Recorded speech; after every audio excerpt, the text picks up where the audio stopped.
Assalamualaikum. Selamat pagi para siswa. Pernahkah kalian mendengar istilah biotik dan abiotik dalam sebuah ekosistem? Apakah kalian juga tahu apa saja yang termasuk komponen atau bagian dari biotik dan abiotik itu? Singkatnya, biotik adalah komponen makhluk hidup dalam sebuah ekosistem. Komponen ekosistem yang tergolong dalam komponen biotik dibedakan menjadi 1. Produsen. Produsen merupakan komponen biotik yang ada di dalam tingkatan teratas. Hal tersebut dikarenakan produsen bisa memenuhi kebutuhannya sendiri dengan cara membuat makanan untuk diri mereka sendiri.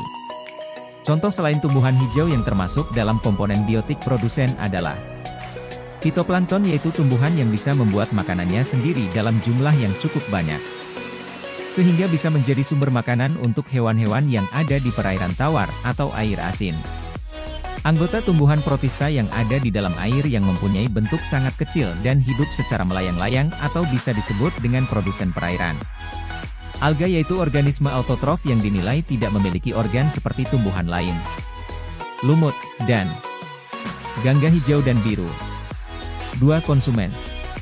Komponen konsumen ini tidak bisa membuat makanannya sendiri dan bergantung dengan makhluk hidup lainnya.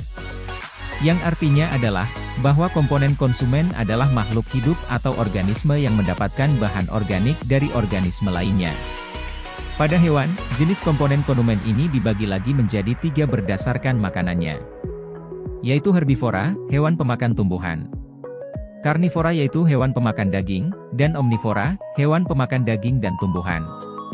Sedangkan berdasarkan tingkatannya, konsumen dibagi lagi menjadi 3 jenis, yaitu konsumen primer, sekunder dan tersier. 3. Dekomposer.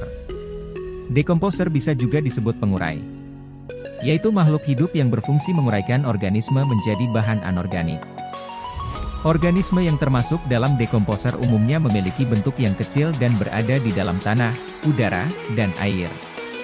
Misalnya saja jamur dan bakteri. 4. Detritivor. Detritivor adalah organisme yang mengonsumsi sisa-sisa organik dari bahan organisme. Contoh dari organisme detritivor adalah siput, cacing, lipan dan teripang. Di sisi lain, abiotik juga menjadi komponen yang tidak dapat terpisahkan dari sebuah ekosistem. Secara singkatnya, abiotik adalah faktor non-hidup yang memengaruhi kehidupan organisme dalam suatu ekosistem. Contoh dari komponen abiotik adalah air, suhu udara, cahaya matahari, angina, tanah, dan lain-lain. Lalu kenapa faktor abiotik ini menjadi penting dalam sebuah ekosistem? Faktor abiotik sangat penting bagi sebuah ekosistem karena mereka mempengaruhi ketersediaan sumber daya dan kondisi lingkungan yang diperlukan oleh organisme untuk bertahan hidup. Misalnya, beberapa organisme hanya dapat hidup dalam suhu yang sangat spesifik, sementara yang lain dapat hidup dalam rentang suhu yang lebih luas. Mari kita jaga terus keseimbangan ekosistem. Salah satunya adalah dengan menjaga komponen biotik dan abiotik di dalamnya. Terima kasih telah menonton video ini, dan jangan lupa untuk terus belajar bersama Bimbel El Fikri.